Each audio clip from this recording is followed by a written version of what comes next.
The night was thick with silence, the kind that creeps in when the city shuts its eyes. But in a small, dimly lit room in Memphis, Tennessee, the air hummed with the promise of something extraordinary. It was July 1953, and a young man with a mop of dark hair and a shy smile stepped into the Memphis Recording Service. He paid for a few minutes of studio time, hoping to capture a moment that might change his life. The man's name was Elvis Presley, and he had no idea that this simple act would spark a revolution. Elvis had recorded 2 country songs, I'll Never Stand in Your Way, and It Wouldn't Be the Same Without You, but the studio owner, Sam Phillips, hadn't been particularly impressed. The songs were sweet, but they didn't have that special something. Elvis, however, was undeterred. He believed in himself, and he knew he had more to offer. Months passed, and Elvis returned to the studio. This time it was January 1954, and he brought a gift for himself, 2 more songs to record. I'll Never Stand in Your Way, and It Wouldn't Be the Same Without You were still country ballads, but something had changed. Elvis's voice had a new depth, a raw emotion that hinted at the powerhouse performer he would become. Marion Kasker, Sam Phillips's assistant, had noticed Elvis's potential from the start. She had even mentioned another song, Casual Love Affair, but the recording was never found. It was as if Elvis had a secret, a hidden talent that was just waiting to be discovered. Sam Phillips had a vision. He often said, "If I could find a white boy who could sing like a black man, I'd make $1 million." Black artists like Louis Armstrong, Ella Fitzgerald, and the Ink Spots had already crossed over to the pop charts, but their sound was often watered down for white audiences.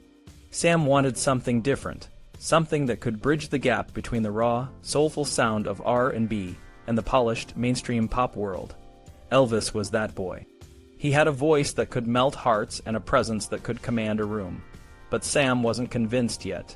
He needed to see it for himself. Elvis kept coming back, each time bringing a little more of himself into the studio. He sang with a passion that was hard to ignore. Marion saw it, and she knew Sam would too, if he could just open his eyes. The summer of 1954 was a turning point. Sam finally decided to give Elvis a chance. He paired him with a young guitarist named Scotty and a bassist named Bill Black. The 3 of them jammed in the studio, trying out different songs. One day, they played a blues number called That's All Right. The moment Elvis started singing, the room came alive. Sam knew he had found what he was looking for. Elvis's voice was a mix of country, blues, and something entirely new. It was raw, emotional, and powerful. Sam pressed a button, and the recording began. The sound was electric, and it was clear that this was something special. When the session was over, Sam played the recording back. The room fell silent. Then a smile spread across Sam's face. He had found his $1 million boy. Elvis's journey had only just begun, but the first steps were already being taken. The world was about to meet a new kind of star, one who would change the face of music forever. Sam Phillips, the founder of Sun Records, was a man with a keen ear for talent. He had recorded many black artists, but he also took a chance on some white acts. One of these was the Ripley Cotton Chompers, who recorded Blues Waltz in September 1953. Sam labeled it as Hillbilly to indicate it was a country record. A few months later, he released a single by Earl Peterson, a singing cowboy from Michigan with boogie blues. In 1992, Jim Dawson and Steve Props wrote a book called What Was I Rock and Roll Record? They explored many possibilities, including Fats Domino's The Fat Man from 1950 and Jackie Brenston's Rocket 88 from 1951, recorded at Sun. But there was no definitive answer, and some even suggested Frank Sinatra's The Hucklebuck from 1949, just because Sinatra hated rock and roll so much. Bill Haley and his Comets were another key player in the early days of rock and roll. They had been recording since 1947, starting as a country band. In 1954, they recorded Rock Around the Clock at the Pythian Temple studio in New York. The song didn't sell well at first, but it became a huge hit later. Tragically, Danny Cedrone, the guitarist who played the iconic solo, died in a fall just a few weeks after the recording session. Around the same time, Sam Phillips was working with a young country band called Doug Poindexter and the Starlight Wranglers. They recorded My Kind of Carryin' On, which had a funny, light-hearted vibe. Scotty Moore, the lead guitarist, was a talented musician who had been playing since he was a kid. Sam saw potential in Scotty and suggested he check out a young singer named Elvis Presley. Elvis visited Scotty's house, and they were joined by bass player Bill Black. Scotty and Bill were impressed by Elvis's wide range, from country to blues. They decided to try recording some songs with him. On July 5, 1954, they went to Sun Studios in Memphis and started with a romantic ballad, I Love You Because. They also tried Harbor Lights, but neither song really clicked. Sam wanted something more upbeat. Then, by chance, Elvis started playing That's All Right, Mama, a song by Arthur Big Boy Crudup. Sam was intrigued and told them to do it again. The recording was raw and energetic, with no drums and a unique echo effect called slapback. It was a perfect blend of country, blues, and a new sound that would soon be known as rock and roll. Sam knew he had something special and asked them to come back the next day. They recorded a fast version of Bill Monroe's Blue Moon of Kentucky, transforming it from a slow waltz into a lively, pop-infused track. Sam had two great sides and was ready to release the single. On July 7th, Sam took an acetate to Dewey Phillips, a popular DJ on WHBQ in Memphis. Dewey played the song on his show, and the response was overwhelming. Listeners called in, asking when the record would be available. Dewey played it repeatedly, and Elvis, who was nervous about hearing himself on the radio, went to the movies to avoid the attention. The single, Sun 209, was released on July 19, 1954. It sold well in Memphis and reached No. 4 on the city's sales chart. However, it didn't make the national charts, possibly because it didn't fit neatly into the categories of country, pop, or R&B. Sam's focus had been on black singles, and he lacked the connections for wider distribution. Elvis's first live performance was at a small honky-tonk called the Bon Air on July 17th. He joined Doug Poindexter and the Starlight Wranglers as a guest vocalist. The audience was captivated by his energy and charisma. Elvis's big break came when he joined a Slim Whitman show at the Overton Park Shell in Memphis. Slim Whitman, a country star, was impressed by Elvis's unique style. Billy Walker, another country performer, saw Elvis's potential and recommended him to the Louisiana Hayride, a popular radio show. Bob Neal, a DJ and talent agent, saw Elvis perform and recognized his talent. He became Elvis's manager, helping to book more shows and increase their earnings. Scotty Moore, who had been managing Elvis loosely, realized that Bob Neal could get them more opportunities. Despite initial reservations, Scotty agreed to the partnership, and Elvis's career began to take off. Elvis's success with That's All Right, Mama, and Blue Moon of Kentucky was just the beginning. His unique blend of styles and his energetic performances would soon make him a household name, revolutionizing the music industry and changing the face of rock and roll forever. Elvis returned to Sun Studios in the middle of August 1954, and this time he recorded a strange and eerie version of the old Hollywood song Blue Moon. The song had been a hit for Helen Ward with Benny Goodman and his orchestra, but Elvis' take was drenched in echo and had an intense, atmospheric feel. It was so different that if it had been released back then, no one would have known what to make of it. Even now, it stands out as one of his most unique recordings. A few weeks later, on September 10, 1954, Elvis and his band went back to the studio and recorded 6 songs. They started with a slow ballad called Tomorrow Night, a song originally performed by blues singer Lonnie Johnson. Elvis' version was romantic and good, but it wasn't released at the time. It later appeared in a heavily overdubbed form in 1965, but the original, unadorned version was finally released in 1985 and is worth seeking out. Next they tried I'll Never Let You Go, Little Darlin', a song written and recorded by Jimmy Wakely in 1943. Elvis had a lot of fun with it, especially when he switched from a slow tempo to a fast one. Then came Just Because, a song first recorded by Dick Stabile in 1937. Elvis knew a polka version by Frankie Yankovic and his Yanks, and played it at a very brisk tempo. Elvis also attempted to record a gospel song called Satisfied, which had been written and recorded by Martha Carson and later by Johnny Ray. However, Elvis' version has been lost, and the one you might find on YouTube is actually an imitator, not Elvis himself. One of the most significant songs from this session was Good Rockin' Tonight. Originally recorded by Roy Brown and later by Wynonie Harris, it became a rock and roll anthem. Elvis left out the verses about Sweet Lorraine and Sioux City Sue, and his version was a hit. Wynonie's original version was also very powerful, and Roy Brown's 1952 cut, Hurry Hurry Baby, sounded a lot like Elvis. Sadly, Roy's career took a hit after he sued his manager. Elvis was a big fan of popular singers like Dean Martin, Johnny Ray, and Dinah Shore. He respected them and didn't want to knock them off the charts, unlike the punk rockers who came later. Dean Martin, in particular, was Elvis' favorite singer, and you can hear elements of Dean's style in many of Elvis' ballads. Dean was known for his smooth Latin balladeer sound, and had hits like That's Amore and You Belong to Me. The last songs from this session became Elvis' next single, Good Rockin' Tonight and I Don't Care If the Sun Don't Shine.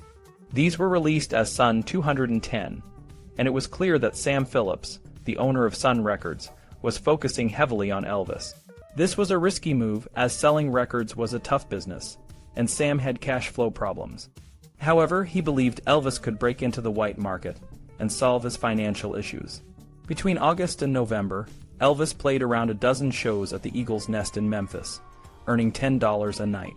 These shows helped him build a following, but a gig in Gladewater, Texas, was a disaster. Elvis, Scotty, and Bill drove 250 miles there, and back to play for just 20 people. On October 2, 1954, Elvis got a big break when he appeared on the Grand Ole Opry, a live radio show broadcast from the Ryman Auditorium in Nashville. He was part of Hank Snow's segment, and backstage, things were tense. Bill Monroe, who had heard Elvis' version of Blue Moon of Kentucky, wanted to break his jaw. Elvis performed Blue Moon of Kentucky and That's All Right Mama, but the audience didn't react much. Jim Denny, who booked the performers, told Elvis to go back to driving a truck. Fortunately, Elvis had another chance that same night on Ernest Tubbs' Midnight Jamboree, a show broadcast from Tubbs' record store. Ernest asked Elvis about his ambitions, and Elvis said he wanted to make money to buy a nice house for his parents. Ernest was more supportive and told Elvis not to worry, as the audience would eventually understand him. The Louisiana Hayride, a rival show to the Opry, was a better fit for Elvis. It was less conservative and featured more rising stars. On October 16, 1954, Elvis performed That's All Right Mama and Blue Moon of Kentucky on the Hayride, and this time he nailed it. DJ Fontana, the show's drummer, recalled that Elvis looked strange with his purple shirt and sideburns, but his charisma and energy won over the crowd. After a few weeks, the older, country-oriented audience started bringing their kids to see Elvis, and the crowd changed completely. Elvis signed a contract to appear on the Hayride for 47 of the next 52 Saturday nights. He would earn $18 per show, with Scotty and Bill getting $12 each. The contract was witnessed by Elvis' parents, Vernon and Gladys. During this time, Elvis also went on a short tour with Tillman Franks and Billy Walker. They played in West Texas, which was 600 miles from Memphis.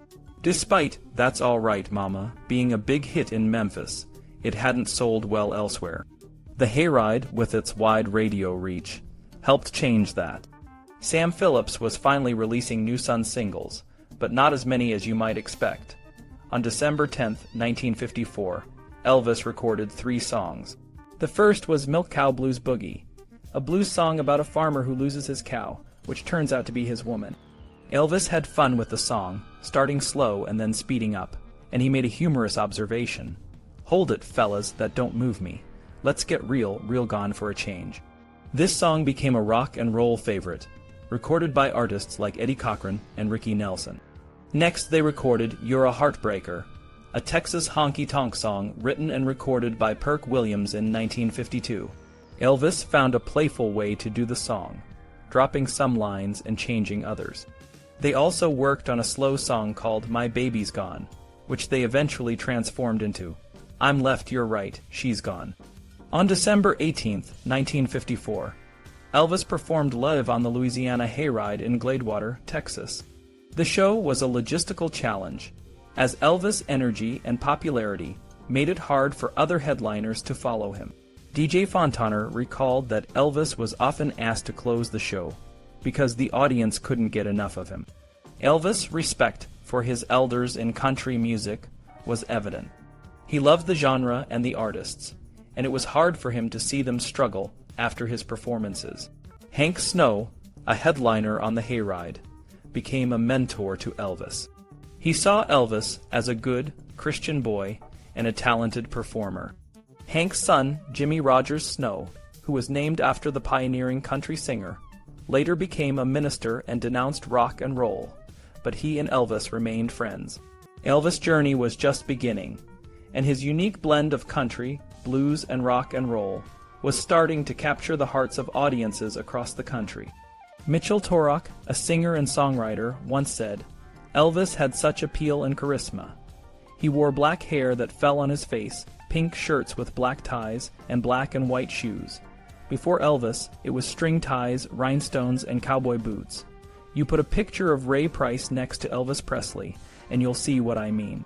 This comment shows that Elvis was a trendsetter, even with his hair and fashion choices. His unique look set him apart from other performers of his time.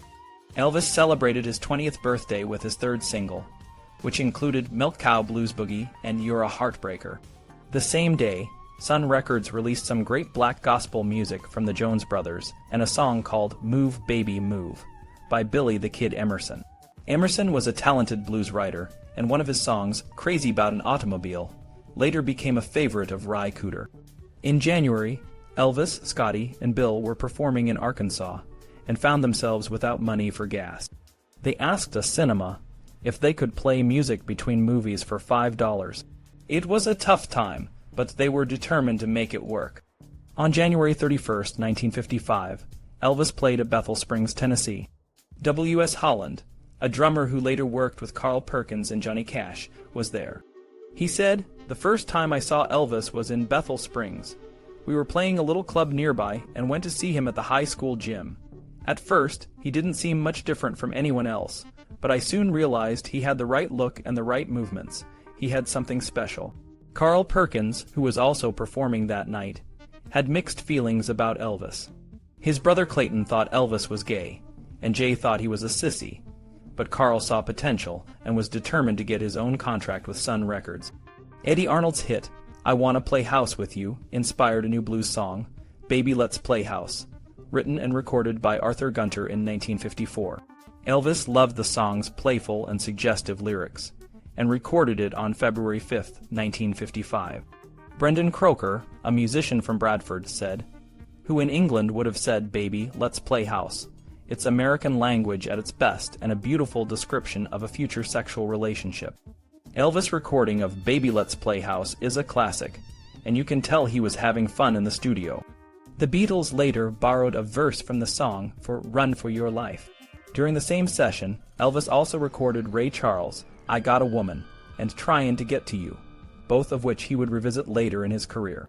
Scotty, Elvis' guitarist, wrote to a booking agency in Chicago about gigs, not realizing that Colonel Parker, a powerful manager, was behind the company. Parker's assistant sent a condescending reply, but Parker himself saw Elvis perform in Memphis at the Ellis Auditorium on February 6, 1955. Parker recognized Elvis' potential and told him that Sun Records wouldn't get him very far. In February 1955, Elvis played in San Angelo, Texas, and Jerry Naylor from the Crickets was in the audience. He said, "I saw Elvis Presley, Scotty Moore, and Bill Black come to the center of the stage and start with That's All Right, Mama at the San Angelo Auditorium, and the audience was on its feet. They were shouting for him, and his legs were shaking. The girls loved it. He knew he had something to give, and I knew I was seeing the world change." In March 1955, there's a live recording of Elvis performing at the Eagles Hall in Houston, where he sang I Got a Woman and Baby Let's Play House. Around this time, he also performed Shake, Rattle, and Roll, and recorded a studio outtake of Fool, Fool, Fool, which showed his unique style and humor. Elvis' fourth son's single, Baby Let's Play House and I'm Left, You're Right, She's Gone, was released in April 1955. This single finally got him on the U.S. country charts, reaching No. 5. Marty Robbins, a country singer, copied "That's All Right, Mama" and took it to No. 7 on the country charts, even though Elvis wasn't represented. In May 1955, Elvis started playing bigger shows, supporting Hank Snow on the All-Star Jamboree, which Colonel Parker promoted. Wanda Jackson, a country singer, wrote to her cousins about working with Elvis and Webb Pierce. Her cousins were excited and wanted to meet Elvis. Wanda and Elvis dated for a while and became good friends. Tommy Collins, a country performer, remembered a show in Jacksonville, Florida, where Elvis performed. The audience went wild, trying to tear off Elvis' clothes. Andy Griffith, who was also performing, said it was an orgy. Colonel Parker had to carry Elvis to safety through the crowd. Meebourne Axton, a publicist for the tour, was impressed by Elvis' impact on the audience. She interviewed him and told him she wanted to write his first gold record.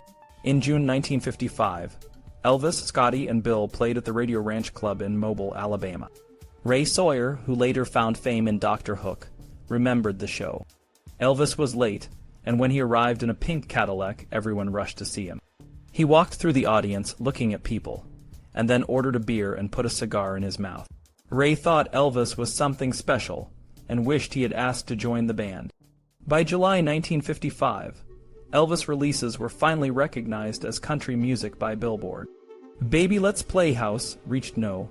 5 on the country charts, and I'm Left You're Right, She's Gone also made the charts. Stan Kessler and Charlie Feathers wrote a song called I Forgot to Remember to Forget. Elvis liked the song and recorded it on July 11, 1955, with drummer Johnny Bernero. They also recorded Mystery Train, which was originally recorded by Little Junior's Blue Flames.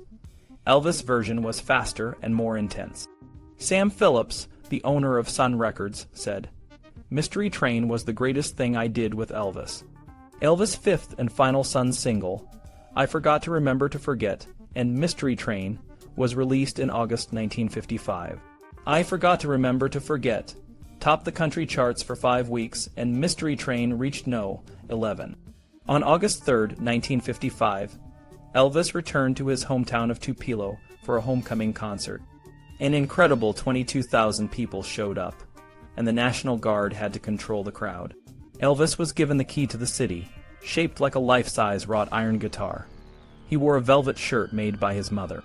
The excitement around Elvis was growing, and Marty Wilder, a British rock and roll singer, said, "There's a wonderful album with Elvis doing Tweedledee and Maybelline on the Louisiana Hayride. The magic aura comes across, and you can tell he desperately wanted success. It's no surprise he lost the buzz by the time he left the army." DJ Fontana, a drummer, worked with Elvis on shows in East Texas. He said, "Elvis kept giving me work when they could afford someone else. I was the highest paid guy in the band at the time, getting $100 a week. Elvis, Scotty, and Bill often didn't have anything left and would borrow money from me. It was that tight." Tommy Sands, another rock and roll singer, worked with Elvis on shows in Houston and Shreveport. He said he was thrilling the crowds even when he was unknown. The girls would be out of their chairs and rushing the stage, just like they did later when he became famous. Colonel Parker wasn't really interested in the music, but loved the idea of someone who would excite the public. On August 15, 1955, Elvis signed his first contract with Colonel Parker, but his arrangement with Bob Neal continued until March 15, 1956. After that, Bob Neal managed Johnny Cash from 1958. Elvis' contract with Parker was demanding. He agreed to play 100 personal appearances within a year for $200, including his musicians. Since Elvis was under 21, his parents had to sign the contract. Vernon approved, but Gladys was suspicious, and there are few photos of her with Colonel Parker, and none where she looks comfortable. Elvis Presley and Colonel Tom Parker had a relationship that was as mysterious as it was influential. On the surface, they seemed like odd partners. Elvis was a young, charismatic singer, while Parker was an older, shrewd businessman. But their shared goal of making Elvis the world's biggest star kept them working together. Elvis never knew the full truth about his manager's background. He believed Parker was a West Virginia native named Thomas Andrew Parker, born on June 26, 1909. The reality was much different. Parker was actually Andreas Cornelius van Kuijk, born in Breda, Netherlands, on the same date. He had a troubled past and a secret identity that he kept hidden from everyone, including Elvis. Parker's early life was filled with travel and tricks. As a child, he worked in his family's stables and later stowed away on a ship to America. He lived with a family in New Jersey for a while before returning to the Netherlands. In 1929, he stowed away again, this time for good. He joined the U.S. Army and served in Hawaii, where he likely developed his bombastic personality. After his service, he settled in Tampa, Florida, and adopted the identity of Colonel Tom Parker. Parker met Marie Mott, a dark-haired beauty, and they had a unique relationship. They never officially married but lived together. Marie helped with Parker's business, but their partnership was more about convenience than love. Parker was known for his cruel jokes and scams. He once used a garden hose to scare a cat off the roof, and he sold fake Bibles to grieving widows. These tricks were a reflection of his mindset. He delighted in duping people. Parker's carnival days were filled with odd jobs and schemes. He worked as a hot dog vendor, a dog catcher, and even started a dog cemetery. He was a natural con artist, teaching others how to perform scams and read palms. He managed the Royal American Carnival Show, which traveled by rail, and he trained new recruits in the towns they visited. When Parker met Elvis, he saw a golden opportunity. He knew how to market Elvis's raw talent and charisma, and he was ruthless in his business dealings.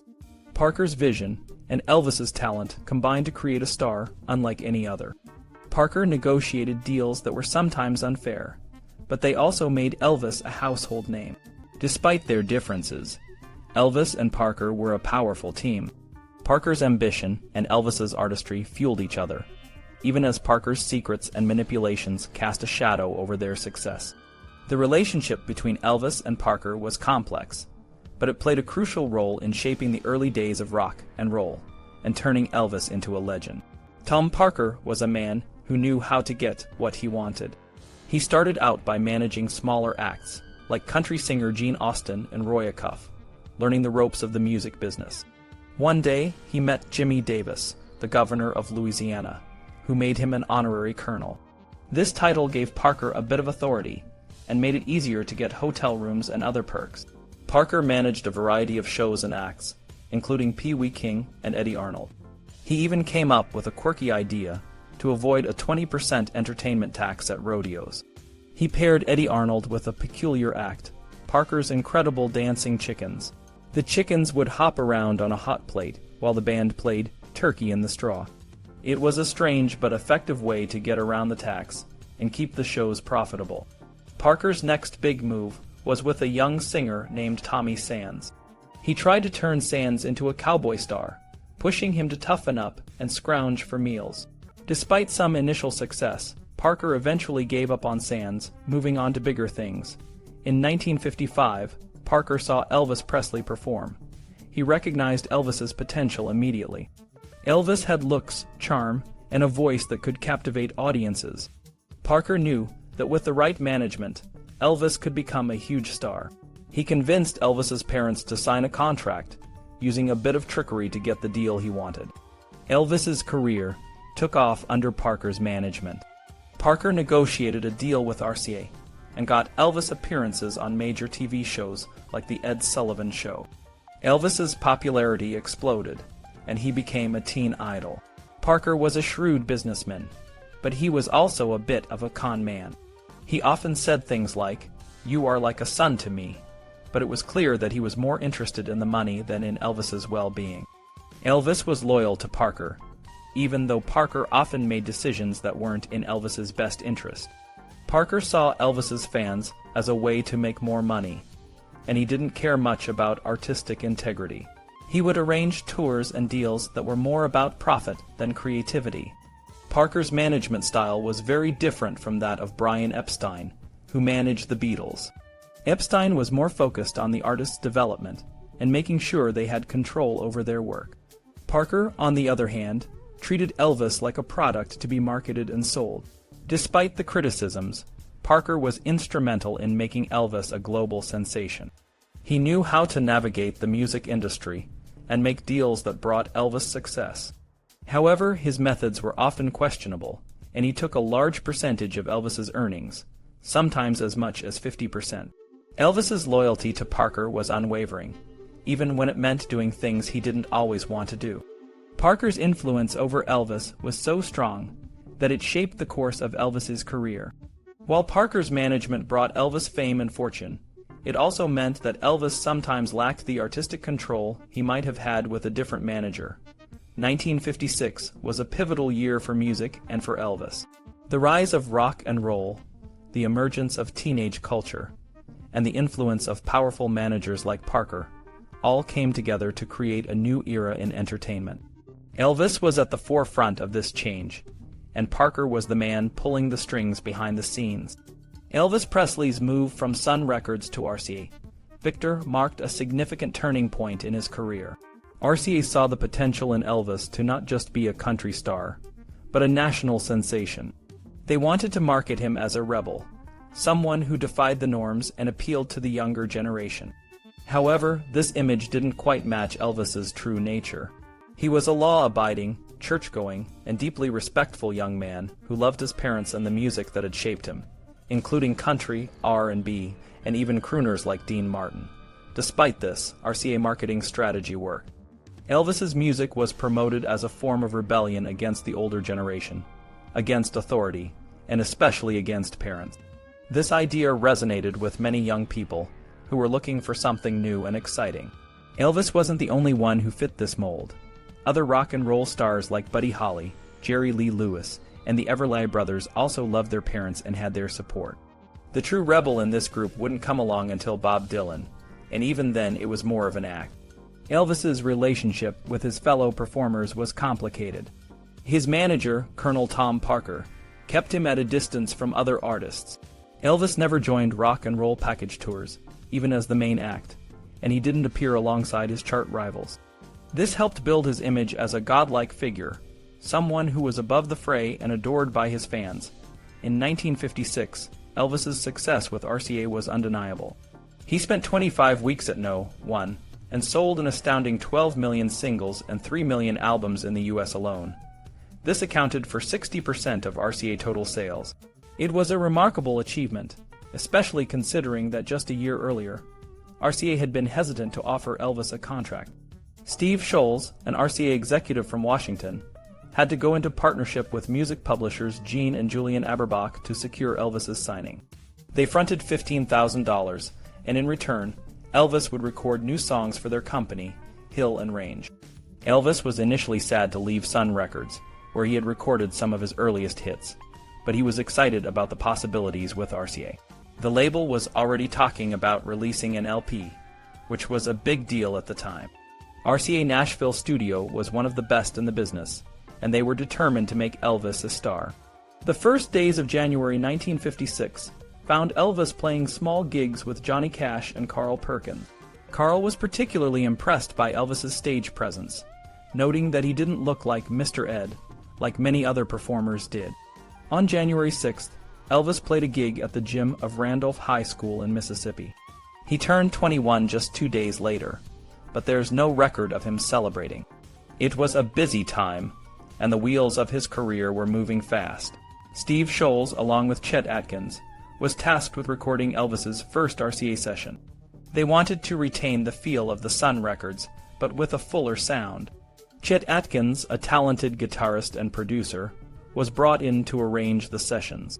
Elvis wanted to use the vocal group the Jordanaires, but Atkins preferred the Spear Family, a white gospel quartet.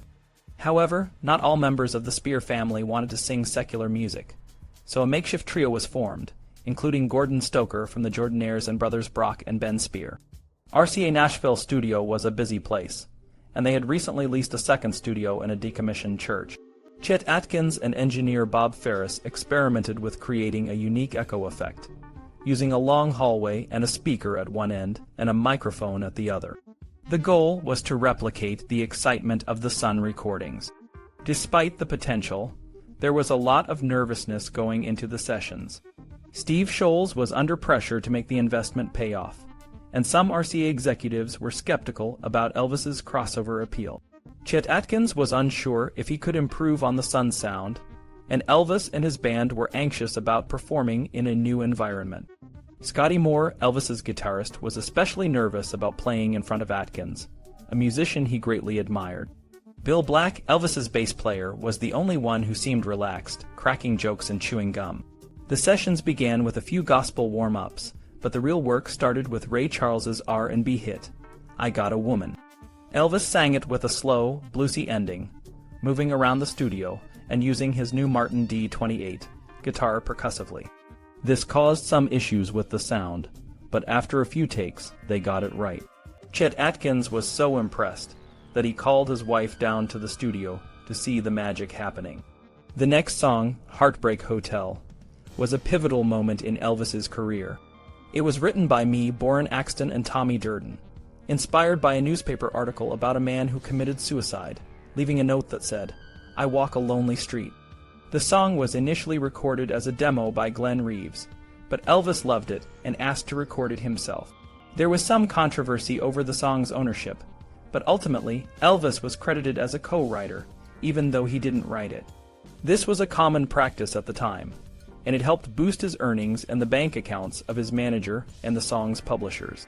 Heartbreak Hotel started with Elvis's distinctive voice, accompanied by Bill Black's walking bass and Scotty Moore's assertive guitar chords. The song was recorded in just 7 takes and became a massive hit. It was unlike anything else on the radio at the time, and it helped define the sound of early rock and roll. Some critics, like Frank Sinatra's biographer Donald Clark, dismissed it as disgraceful, but others, like Paul McCartney, called it perfect. The song's use of echo and Elvis's emotional delivery made it stand out. The next day, they recorded 2 ballads, I'm Counting on You and I Was the One, which were solid but less memorable than Heartbreak Hotel. Floyd Kramer's piano work added a distinctive touch to both songs, and Elvis was particularly fond of I Was the One. Steve Scholes took the 5 tracks to New York to play for RCA executives. They were initially unimpressed but agreed to release Heartbreak Hotel as a single. The song was released on January 27, 1956, and it quickly became a hit. Sam Phillips, who had discovered Elvis at Sun Records, called it a morbid mess, but it resonated with audiences and helped solidify Elvis's status as a rock and roll icon. Elvis's success with RCA marked the beginning of a new era in his career. He was no longer just a country singer. He was a national sensation, and his music would continue to influence generations to come. Elvis Presley's rise to fame was nothing short of a cultural revolution. His music, with its blend of rock and roll, country, and rhythm and blues, captured the hearts and souls of a generation. From his first national TV appearance on the Dorsey Brothers stage show to his groundbreaking performances of Heartbreak Hotel and Blue Suede Shoes, Elvis became the voice of the youth, a symbol of rebellion, and a musical phenomenon. By 1956, Elvis was a household name. His single Heartbreak Hotel topped the charts, and his first album, simply titled Elvis Presley, sold 100,000 copies in its first week, making it the first rock and roll album to top the U.S. album charts. His performances were electrifying, and his fans were devoted, often chanting, "We want Elvis," at his shows, but success came with challenges. On March 22, 1956, Carl Perkins, one of Elvis's friends and a fellow rock and roll pioneer, was involved in a serious car accident that nearly cost him his life. Despite this, Elvis continued to perform Perkins's hit, Blue Suede Shoes, even dedicating a live performance to Carl's recovery. This gesture showed not only his respect for his friend, but also his genuine love for the song. Elvis's fame grew, but so did the scrutiny. Some older generations, like Ed Sullivan, were unimpressed with rock and roll, seeing it as a threat to traditional values. Despite this, Elvis's appeal to teenagers was undeniable. He was the king of a new generation, and his music crossed racial and cultural boundaries, reaching both the pop and R&B charts. In April 1956, Elvis took a risk by performing a residency at the New Frontier Hotel in Las Vegas. The move was a miscalculation by his manager, Colonel Parker, who was more interested in the gambling opportunities than in catering to Elvis's young fan base. The shows were initially met with lukewarm responses, as the older, gambling-focused audience didn't connect with Elvis's high-energy performances. However, this experience would later shape Elvis's return to Las Vegas in the late 1960s, where he would become a legend in his own right. Elvis's impact on music and culture was profound. He not only changed the way people listened to music, but also how they lived their lives. His music gave a voice to the youth, a generation that was ready to break free from the constraints of the past. Elvis's legacy is a testament to the power of music to unite and inspire. As the year 1956 drew to a close, Elvis Presley was more than just a singer. He was a cultural icon. His journey from a young man from Tupelo to the king of rock and roll is a story of talent, perseverance, and the unbreakable spirit of a generation.